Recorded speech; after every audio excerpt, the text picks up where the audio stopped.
dan saya nak bawa terus kepada Dr. Azman. Dr. Azman yang sebagai pengamal ya, yang dalam background biomedical engineering, kejuruteraan biomedical, dan juga dalam masa sama juga menjadi imam di Troy, New York ya. Menjadi, maksudnya ada rohani dan jasmani lah tu lebih kurangnya kan. Jadi di sini doktor ya, bila bercakap tentang pandemik ataupun bercakap tentang COVID-19 ya, satu istilahnya dulu ya. Pasal bila bercakap tentang sakit, kalau bercakap tentang maradha, marid di dalam Al-Quran, kita di dalam sains, dalam kehidupan ada istilah endemik, pandemik ya. Jadi istilah itu satu nak difahami, dan lebih daripada itu, adakah sistem vaksin ini memang terbukti untuk melawan kepada virus-virus yang ada, ataupun apa sebenarnya konsep pandemik dan virus ini sendiri? Silakan doktor. Bismillahirrahmanirrahim. Wassalatu wassalamu ala Rasulillah. Rabbi shrah li sadri wa yassir li amri wahlul 'uqdatam min lisani yafqahu qawli. Alhamdulillah yang dikasihi Tuan Fazrul, Ustaz Luqman, Dr. Luqman, Ustaz Khiri. Tuan-tuan puan-puan sekalian, pertama-tama bila sebut COVID-19 ni ramai orang takut sebab 80% daripada masyarakat kita, masyarakat dunia ni 80% percaya COVID-19 ni boleh membunuh. COVID-19 ni boleh kita kata menghancurkan, merosakkan dan sebagainya. Jadi sebenarnya yang pertama, sebelum sebut pasal vaksin, kita kena tengok virus dulu. Virus. Sebab vaksin asalnya virus. Virus ni apa? Nombor satu, virus ni kalau kita nak kaitkan dengan agama kita, din, virus ni makhluk Allah. Nombor satu. Makhluk Allah Subhanahu Wa Taala yang dia tak ada kuasa, dia tak ada kekuatan, dia tidak ada apa-apa. Malahan dia adalah makhluk yang paling lemah yang Allah cipta. Kenapa saya kata paling lemah? Kerana virus tak boleh hidup tanpa menumpang orang lain. Tanpa host, tanpa rumah dia tak boleh. Dia mesti duduk sama ada sekecil-kecilnya bakteria ataupun sebesar-besarnya binatang, manusia dan termasuk juga tumbuh-tumbuhan. Jadi virus ni makhluk yang paling lemah. Dia mesti ada sel yang ditumpang baru dia boleh hidup. Itu satu. Yang kedua, virus ini juga adalah merupakan perkara yang kita katakan tadi, bukan sahaja dia tidak ada kekuatan yang besar tadi, tetapi dia juga mudah mati. Sebenarnya mudah mati. Kalau virus apa yang ada kat sini, mungkin dalam masa 1 jam, 2 jam, kalau tak ada, dia mati dah. Gitu. Walaupun ada setengah-setengah teori menggambarkan virus tak mati sebab dia tak hidup. Dia kata virus ni satu makhluk yang tidak hidup dan tidak mati. Macam dalam neraka. Kena seksa, kan? Kita ni tak hidup, tak mati. Macam itu. Tapi ini satu pandangan yang saya rasa salah. Sebab Allah gambarkan dalam Quran, kullu nafsin dha'iqatul maut. Semua mati. Semua benda ada hidup, ada mati. Baik. Ya, sebab itu nak gambarkan sini, yang pertama sekali yang menakutkan kita sebab virus ni macam hantu, macam syaitan. Macam kita nak tengok sini, kita besar, kita kuat. Virus kecil, macam kita dengan semut. Sepatutnya semut tak boleh apa-apa pada kita. Tapi kalau semut masuk dalam telinga macam mana? Contoh kan? Masuk dalam telinga samalah macam virus masuk dalam badan. Jadi nak sebut sini, virus bukanlah sesuatu yang kuat. Itu nombor satu. Yang kedua, vaksin. Vaksin ini sebenarnya dibuat daripada virus. Vaksin tu dia diraf daripada virus, sama ada virus itu sendiri ataupun bahagian-bahagian daripada virus yang telah dimatikan atau telah dilemahkan. Jadi maknanya vaksin ini adalah merupakan dia ambil daripada virus yang contohnya vaksin COVID-19. Maka dia ambil daripada coronavirus 19 yang kita definekan sebagai coronavirus 19 ini, COVID-19 ini, dan kemudian daripada situ didiraf, diproses untuk melemahkan virus itu dan ataupun ambil bahagian daripada virus itu untuk menjadi suatu disebut sebagai vaksin. Ini proses dia. Tetapi yang menjadi satu persoalan kita yang pertama sekali ini ialah vaksin itu, dan bila kita kata dia dijadikan daripada virus dan sebagainya, maka dia bukan ubat sebab dia virus, dia bukan ubat. Dia virus. Jadi kita kena faham, vaksin bukan ubat. Vaksin ini adalah satu bahan yang digunakan oleh sains untuk masuk dalam badan kita, cara bahasa kampung lah, masuk dalam badan kita. Kemudian lepas tu, dia pun dilihat oleh badan kita. Dia berlawan.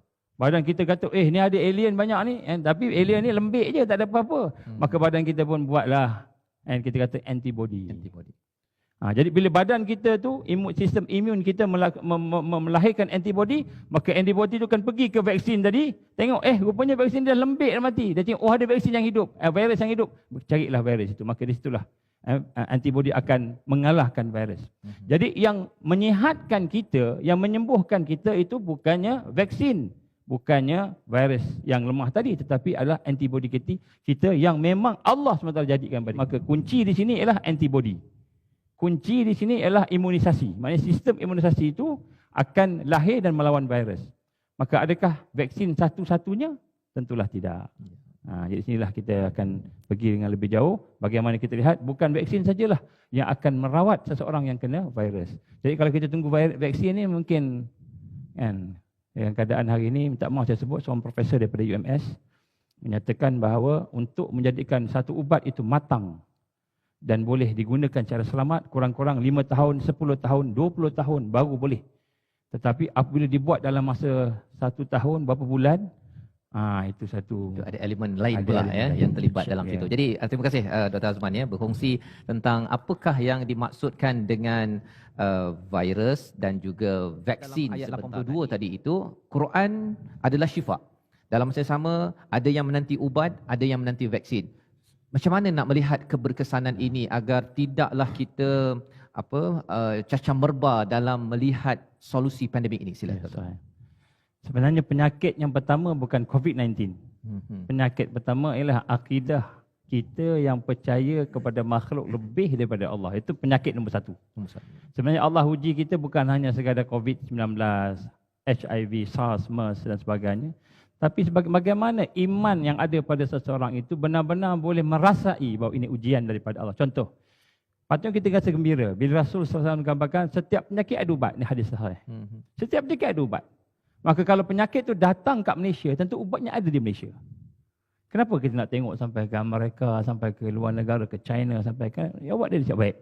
Jadi sini nombor satu, yang pertama sekali, macam mana digambarkan tadi, vaksin ini dia adalah merupakan suatu yang banyak kelemahan dan kekurangannya.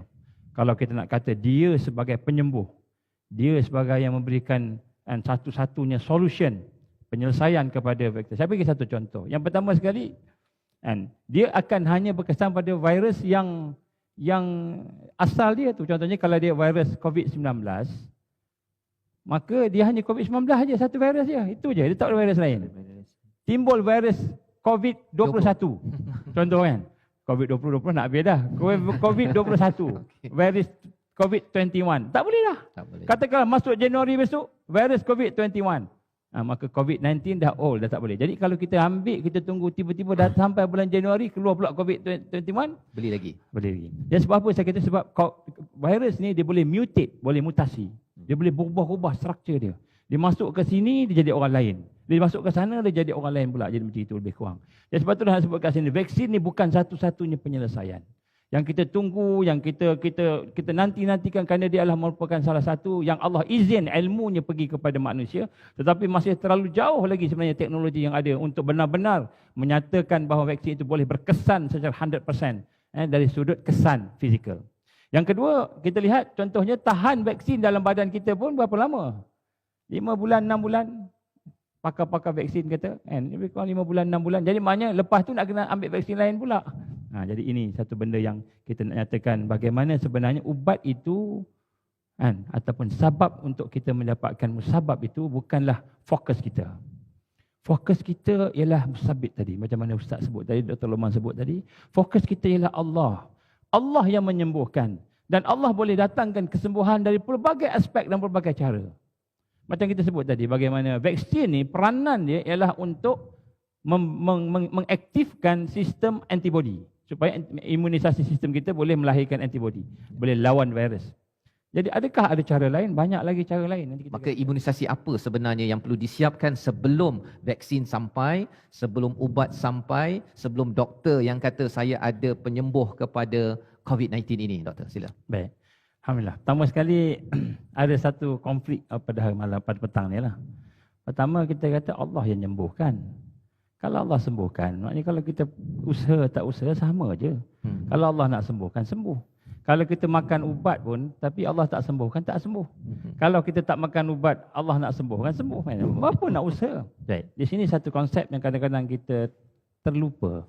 Iaitu dalam hal ini, sebenarnya Allah perintahkan kita supaya berdoa, supaya berusaha. Ustaz supaya berikhtiar. Kenapa?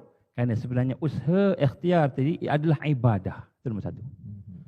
Allah perintah tu ibadah. Maknanya nak menunjukkan kita ni hamba Allah. Kita ni adalah hamba yang lemah. Kita usaha, kita minta. Padahal Allah dah tahu dah. Kan kata doa, ya Allah aku kena COVID-19, aku kena virus, ya Allah. Allah tahu dah. Dan Allah dah tahu dah ubatnya. Tapi kenapa kita diperintahkan berdoa, ikhtiar? Kerana kita ini hamba Allah, kita nak menunjukkan kehambaan kita pada Allah. Allah perintah kita supaya menunjukkan kehambaan. Jadi berdoa ni, lagi banyak berdoa, sebenarnya lagi banyak ibadah kita lakukan pada Allah Subhanahu Wa Taala. Sebab tu bila kita kata berusaha, kita kan berusaha. Bukan kita tunggu dan bukan kita kata bergantung dengan apa yang kita tunggu dan yang kita tahu. Itu nombor satu. Ya, sebab tu hari ini kita lihat bagaimana keadaan ini cukup keliru dalam akidah umat Islam. Mereka telah bergantung kepada makhluk lebih sehingga bergantung, macam sebut tadi, klinik ni serasi, klinik tu tak serasi. Yang serasi itu sebenarnya yang Allah izin. Kalau dia pergi klinik yang sama pada masa kata mungkin tak sembuh pula kan. Jadi lupa. Lupa. Jadi ini yang pertama.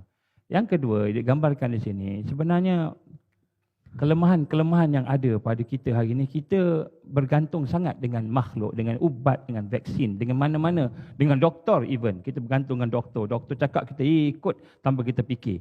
Maka kita telah meletakkan diri kita di bawah daripada makhluk yang menjadi hamba Allah kepada makhluk yang menjadi pada hamba makhluk.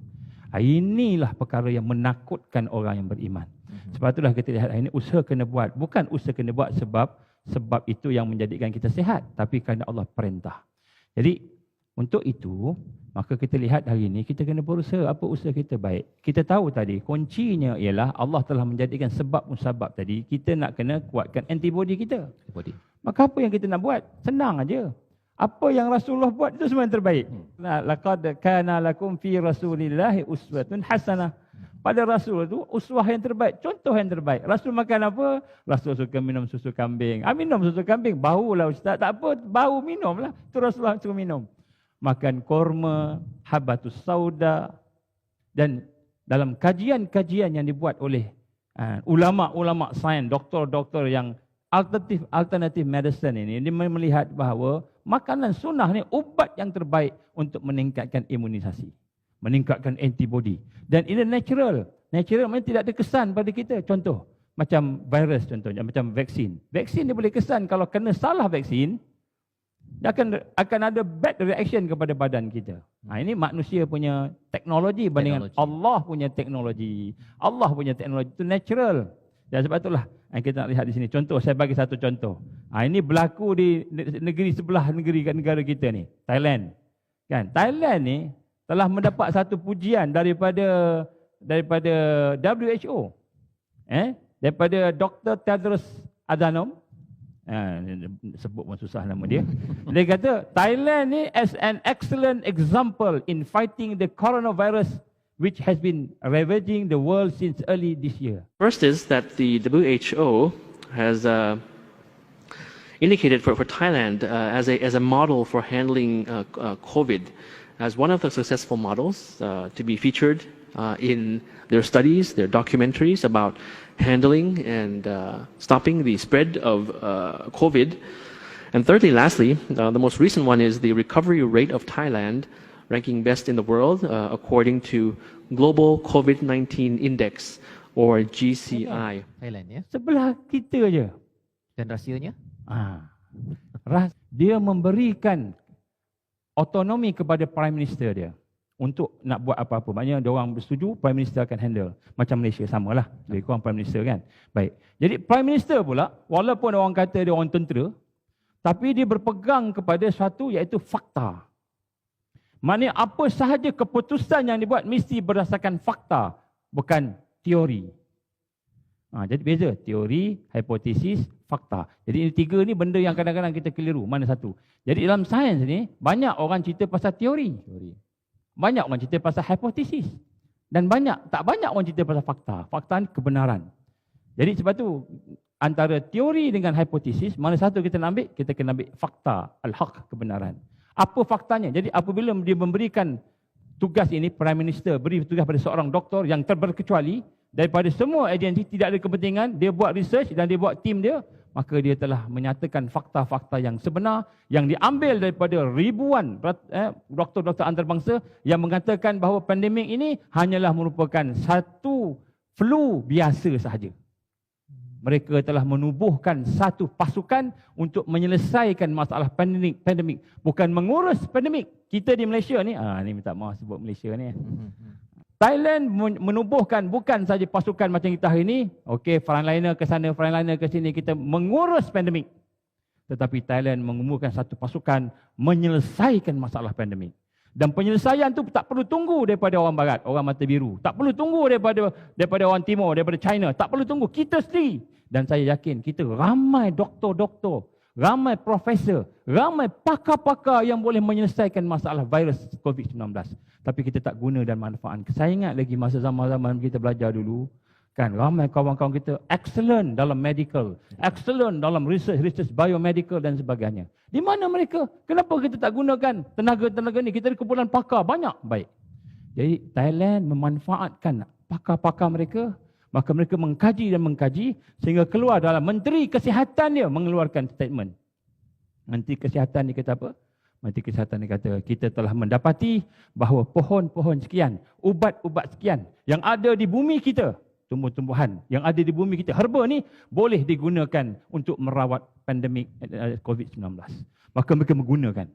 Dan kemudian daripada fakta yang mereka dapat daripada kita kata pakar-pakar, contohnya Profesor Sukarit Bakhdi. Siapa Profesor Sukarit ni? Dia asal orang Thailand, tapi di Jerman. Dia ni merupakan pakar bahagian mikrobiologi, bahagian virus dan bahagian imunologi, bahagian imunisasi. Dia pakar lebih daripada 20 tahun, 30 tahun. Dan banyak tulisan-tulisan tentang kita kata virusologi dan sebagainya ditulis, dirujuk pada dia. Dia telah menyatakan secara jelas, begini dia kata, flu ini tidak begini. Fakta. Maka diambil oleh orang Thailand. Kemudian begitu juga Dr. Profesor Dolores Cahill daripada Ireland. Dia pakar imunisasi, pakar bahagian virus, juga pakar. Maka dia kata bini. Contoh dia kata berita baik. Saya ingat lagi dia sebut dalam sidang akhbar. Dia kata mula-mula kata tuan-tuan puan-puan dalam bahasa dia lah, bahasa Inggeris. Tuan-tuan puan-puan saya nak sebut ini berita gembira kepada tuan-tuan. Apa dia? Saya dah buat kajian. Dia bukan cakap kosong, dia buat kajian. Saya buat kajian, saya dapati virus ini adalah flu sama macam flu biasa. Ini pakar virologi cakap. Jadi bila sama macam flu biasa, maka kita kena treat macam mana flu biasa. Dan ini dibuktikan juga oleh statistik yang ada. Jadi sebab itulah kita lihat, apabila Thailand melaksanakan tindakan-tindakan yang di luar daripada kebiasaan negara-negara di dunia ini, iaitu hanya follow satu pandangan saja, maka di situlah kita melihat mereka lebih terbuka, iaitu mereka merasakan bahawa penyakit ini bukanlah yang berkuasa. Macam kita hari ini, kita nampak penyakit ini, ini benda ini, yang vaksin ini, inilah sebab dia. Inilah yang akan disembuhkan. Sebenarnya yang menyembuhkan itu adalah Allah Subhanahu Wa Taala. Tapi Thailand walaupun dia tak mengakulah Allah secara langsung, tetapi tindakan itu mematangkan dia kerana keterbukaan dia kepada al-haq, fakta. Jadi kita pun nak kena kembali kepada al-haq. Jadi Dr. Azman, bagaimana Doktor pada kita melihat apa yang kita bincangkan pada hari ini, apa yang perlu dibuat, cadangan, gagasan agar pihak-pihak berkenaan yang mengikuti ataupun mungkin ada jaringan boleh, kalau tadi kita ambil manfaat daripada Thailand, tapi kita nak juga ambil manfaat sudah tentu lebih besar daripada pencipta bumi Thailand dan bumi Malaysia yang menurunkan Al-Quran ini. Sila. Baik. Alhamdulillah. Yang pertama sekali, dalam apa hal sekalipun kita jangan bergantung dengan makhluk, kita kena bergantung dengan Allah. Allah mencipta dua-dua, zahir wal batin. Yang zahir yang nampak fizikal, yang batin yang dalam spiritual tak nampak. Jadi dua-dua ni semua bergantung pada Allah, ni nombor satu. Yang nombor dua, kita kena lihat bahawa bila kita nak terikat dengan kebenaran ni, dengan Allah, maka mana al-haq. Kita mesti melihat fakta-fakta yang sebenar. Jangan takut dengan fakta dan kebenaran. Inilah masalah yang ada pada 80% manusia seluruh dunia, termasuk Malaysia. Dia bergantung kepada media, dia bergantung kepada orang kata, dia bergantung kepada orang, tapi dia tak melihat kepada pakar-pakar yang mana cakap. Dia hanya bergantung pada satu. Jadi kita kena melihat pada fakta, dan fakta ini mestilah fakta yang jelas. Sebab tu saya nak mencadangkan kepada tuan-tuan, puan-puan rahmat Allah, bagi pihak kita di peringkat akar umbi rakyat, dekatlah dengan makanan-makanan yang nutritious, apa yang tu yang berzat, Berkhasiat. makanan yang berkhasiat. Maknanya kita jangan makan junk food dah. Allah bagi kekuatan kita duduk di rumah, pilih makanan yang sihat-sihat, makanan yang berzat, seimbang, nombor satu. Yang kedua, jangan lupa exercise. Ini physical exercise kena. Saya tengok kadang-kadang ustaz tu bercakap pasal mujahadah, perutnya ke depan.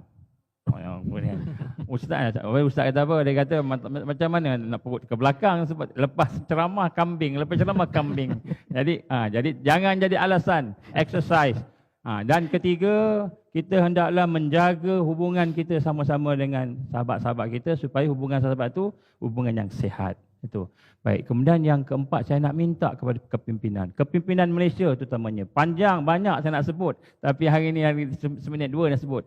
Tubuhkanlah satu pasukan untuk menyiasat dan mencari bagaimana cara kita mengatasi pandemik COVID-19 ini dengan cara tempatan, cara kita. Dengan ubat-ubat yang ada daripada kita. Banyak teori-teori. Dia ada dua teori. Satu teori germs, satu lagi teori terrain. Ini dua teori perubatan ni. Kaji semula. Yang ada sekarang ni hanya teori-teori alopati. Iaitu teori-teori yang kita nampak paling hebat, sedangkan dia ada teori-teori natural, herbal yang sebenarnya menjadi dasar kepada medical sebelum ini. Maka kita minta supaya pihak kerajaan jangan hanya membuat pasukan frontliner penat siang malam pergi berdepan dengan masalah COVID, tapi tidak menyediakan penyelesaian. Dan penyelesaian tu bukan daripada luar, penyelesaian daripada kita. Kita yang nak cuba cari apa dia yang patut dibuat, dan kita banyak ada. Makanan sunnah, makanan-makanan natural, makanan-makanan herba yang terbukti berzaman-zaman boleh menyembuhkan banyak penyakit, terutamanya penyakit virus. Sebab itulah saya minta buka. Dan kalau perlukan, kita ada doktor. Alhamdulillah, Ustaz, kita ada barisan doktor sekarang, sebahagian daripadanya pakar-pakar, tapi mereka bimbang kalau ke depan cakap-cakap nanti kan kena gantung lesen. Ini kebimbangan. Saya nak minta pihak kerajaan buat sungguh-sungguh. Janganlah kita melihat sesuatu dari sudut aspek-aspek kepentingan sesuatu, kepentingan diri ke sebagainya. Ini untuk umat dan Malaysia dan hari ini. Jadi kita kena tengok balik. Kaji. Sekarang ini tidak ada pasukan untuk menyelesaikan masalah pandemik. Hanya ada pasukan menguruskan pandemik. Jadi inilah cadangan daripada kami. Mudah-mudahan apa yang saya cuba sampaikan akan dapat kita sama-sama manfaatkan. Wallahu alam. Terima kasih diucapkan pada Dr. Azman.